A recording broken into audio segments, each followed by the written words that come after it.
Hi everyone, today to show you the first module for the TNT blast chamber. It's a very simple tree farm. So this tree farm works with oak and birch trees and is more or less the most basic tree farm you can make. And let's head inside. So here's a lever that turns on the dispenser for the bone meal. Here in the back I added a chest where you could refill the bone meal dispenser. Of course you could also hook up more hoppers and chests to it. And to AFK, you just need to stand right here, hold down right click, and the farm does the rest. You'll also get new saplings. So the saplings are mostly collected by hoppers and sent to this drop in the back here that always gives you a new sapling. So the actual tree farm just goes until here. This redstone on the left here is the log converter. It's not connected to the tree farm itself. If you would have a tree farm on your own with 5 high trees, you could also hook it up to this. So this converts this 5 high column of log blocks into a stream of log blocks. I'll use a command to place a sapling so we get a new tree. And it's quite a fast system.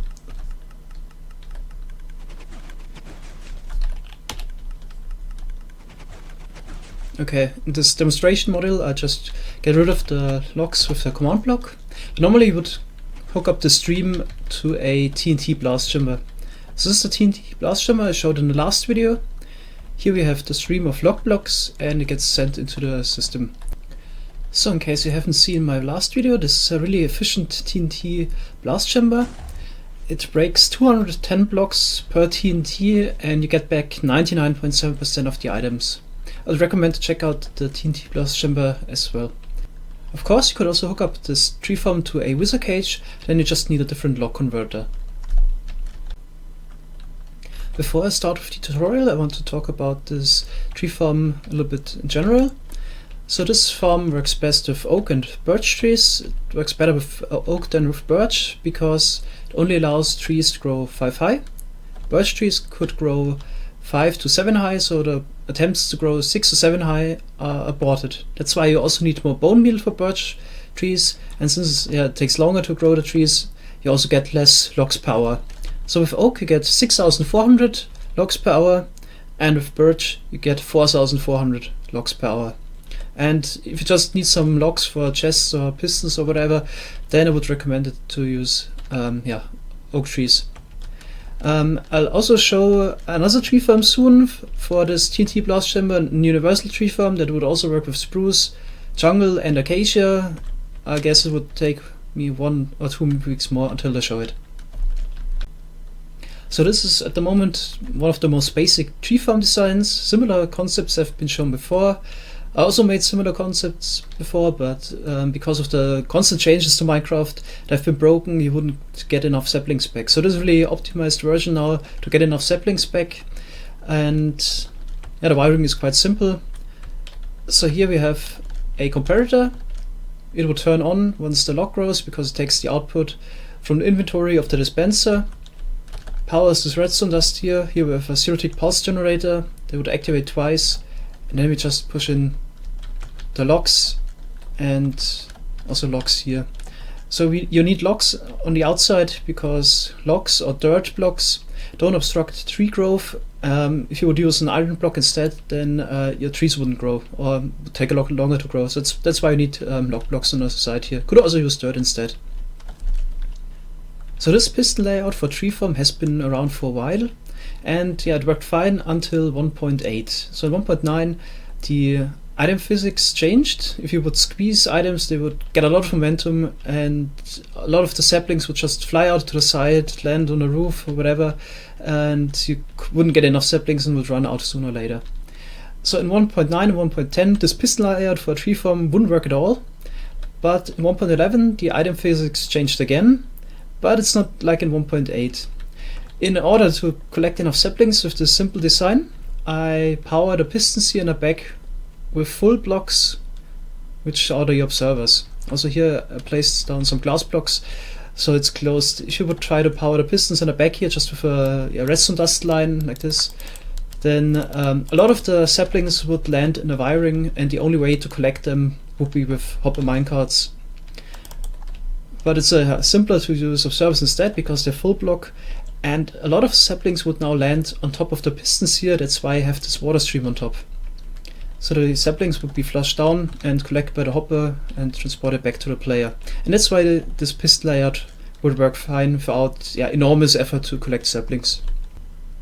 You might have also noticed that I put a roof on top of the tree farm. So there's a new requirement for tree farms. It changed in 1.9 when they changed the block extensions, or moving blocks, also called block 36. And now oak trees could grow while the farm is still running. So while pistons are moving, the oak tree gets selected by random tick.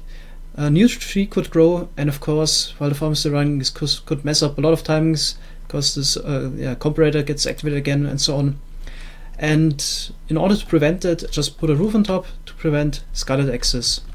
So here you can see, if you look at the F3 screen, you have light level 7 of sky. That's not enough to grow. You still have block light, because if I turn the farm off, then this redstone lamp is turned on. Now, trees can't grow random tick based because the skylight level is not sufficient, also the block level is not sufficient, and this is a solution for the problem of the oak tree growth.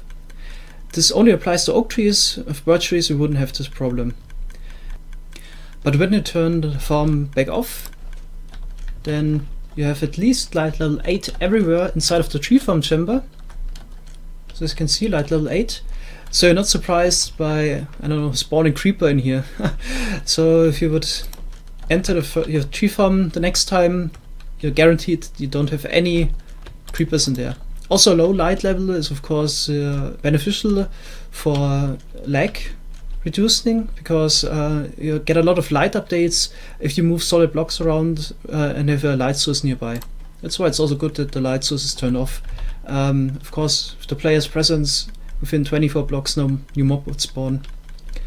So also be careful if you would make some changes outside here to make, for example, the wiring of this lock converter spawn proof, that you don't accidentally have a light level of 8 on top of this dirt block. So one more note, in order to make this tree farm compatible with the TNT blast chamber, I had to slow it down a little bit, because it takes some time to power this piston here 5 times. I'm already using 0 ticks to power this piston, and you can't make it significantly more faster than it is already. So if you would want to use this farm, for example, for a wither cage, then you could remove this repeater here and set this on 1. And then it would work for wither cage. Of course, you need to make a fast lock conversion system. But in the tutorial, which comes next, I'll just show you how to build the tree farm itself and the lock converter for the TNT blast chamber. Alright, so now let's start with the tutorial. First I'm going to do the tree farm and afterwards the lock converter. So we need a dirt block, of course, and then we need 2 droppers and a dispenser on top. So next you need a slab right here. Then put a comparator on top, and a block in front, and a block down here, and a redstone dust on top. You could also put the on switch in already, just a block for a lever on top, then 3 redstone dust. Here we need 2 hoppers and a double chest for the bone meal. Then we can place an observer pointing into the dropper, and then a second observer here, and a sticky piston below. This will power the clock. So next we need a dropper. This is the dropper that gives the player the saplings back, and this is the block for the AFK spot. Now we also need to hook up a lot of hoppers, and got some help from a program called Schematica, which could also use to build this farm instead of following my tutorial, but it really helps a lot, so I don't have to remember all of those hoppers. And basically we just need to hook up all of those hoppers to the dropper, and you can also see from the top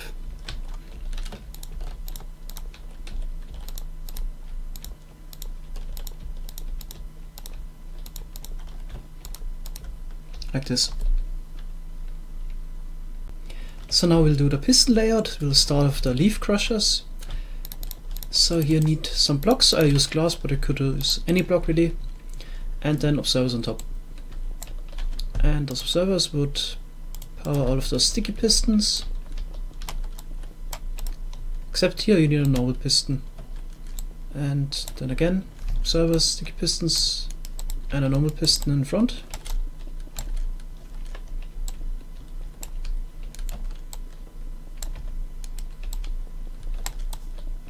And here you could use a sticky piston again. Then in the back you want some powered rails or activator rails.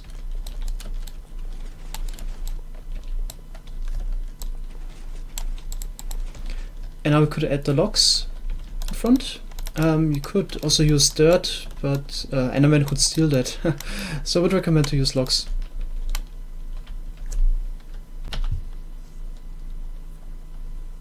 Also build up the same thing on the other side, just mirror it.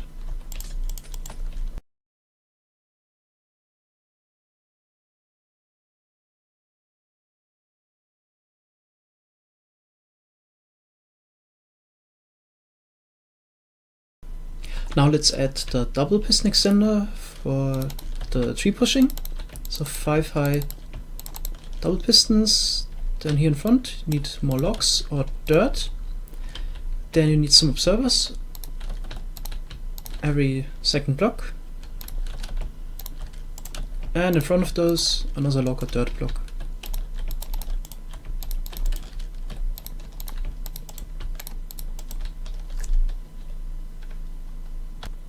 So also add some hoppers below those pistons here, because a lot of items would glitch there. This way you can collect them. They are hooked up to this sapling dropper. Then also add an additional hopper here, because some items would fall down. And do the same on this side.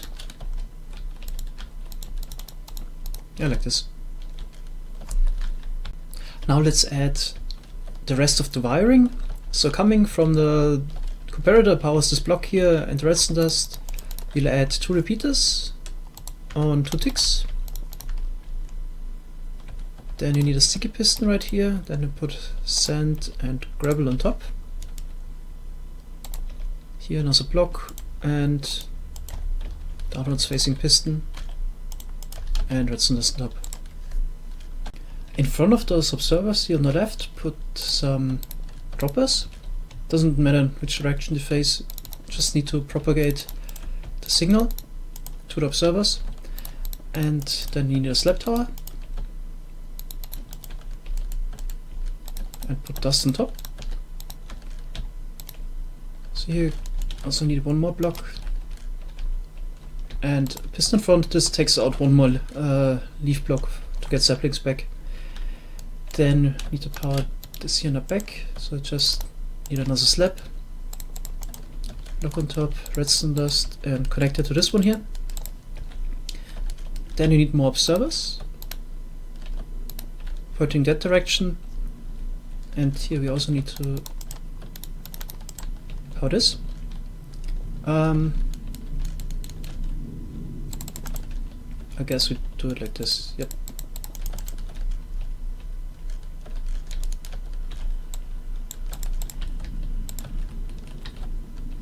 Okay, so all of the wiring is done. Now we need to add some additional blocks for the water collection to the top.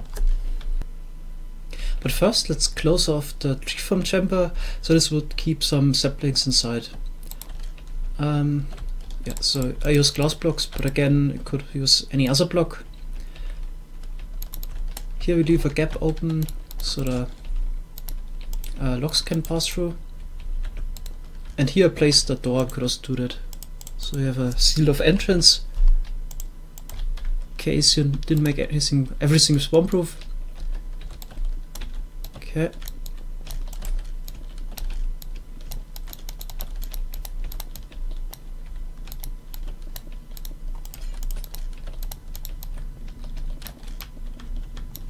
And now the other side.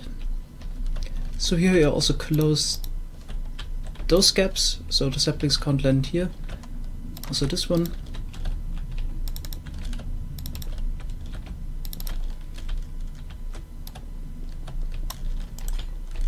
So here's a little drop chute for the saplings to fall down.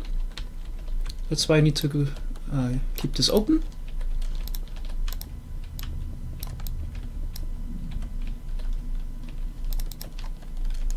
So here we place down more blocks.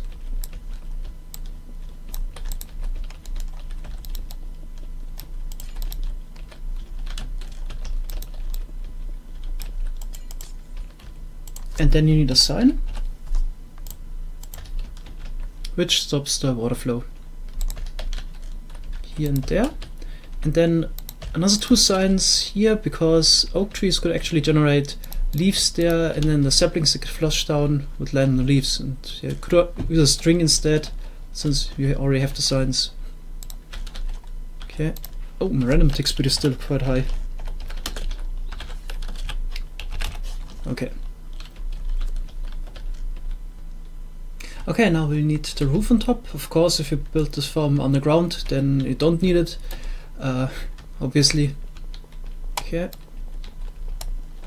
Let's make the square right here, and then add those blocks.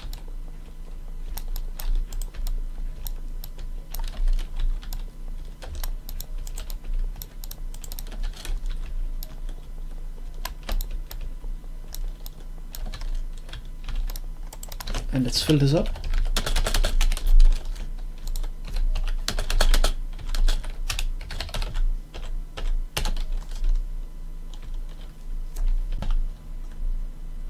Almost done. Don't forget to add this Redstone Torch on the side of the block of the lever and the Redstone Lamp. Now we could also fill up this chest here with some bone meal. Place stairs on top of the chest. Yes, you can still open it and saplings couldn't land on top of the chest. Of course you could hook up more bone meal on the side here, that's up to you. Then one more important thing, here we need another iron block or a stone block, so any solid block, or glass block would also work, because it prevents large oak trees from growing. So this also adjusts the tree height to 5. Then yeah, we could try it out. Okay, yeah, looks good. Let's fill it up a little bit for the block converter.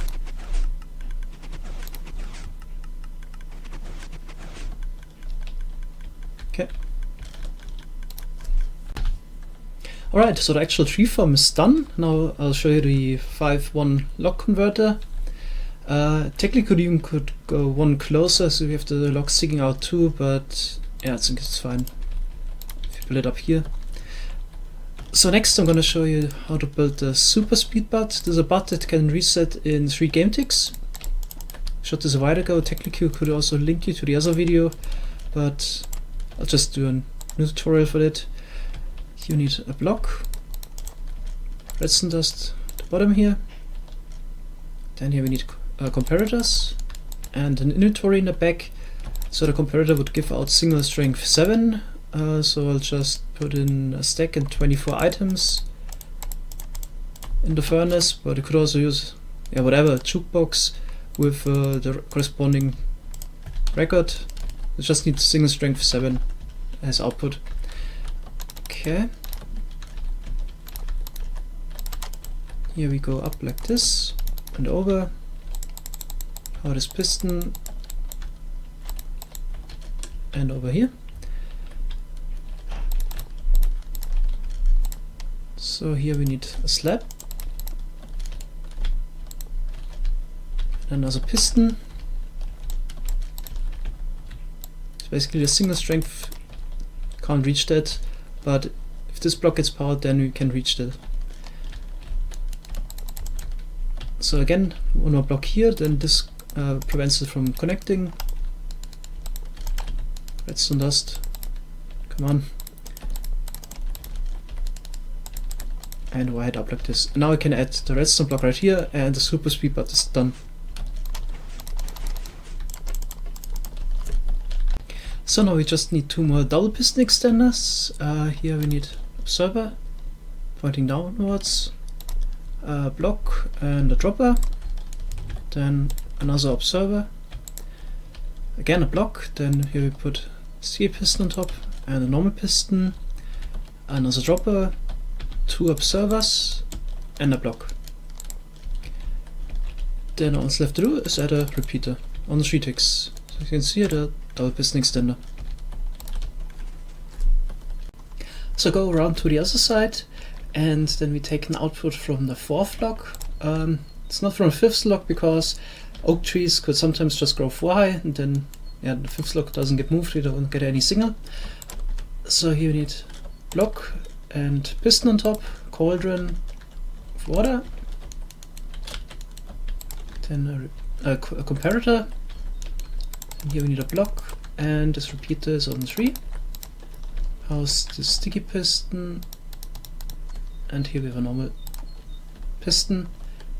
Then again we need an observer, point take direction, this one detects from here, and a block. To send the cauldron back down, we need another piston here, redstone dust, and repeater on vortex, and another dot right here.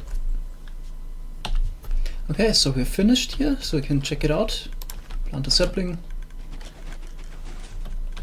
and here we get the nice output. Okay, let's turn this back off.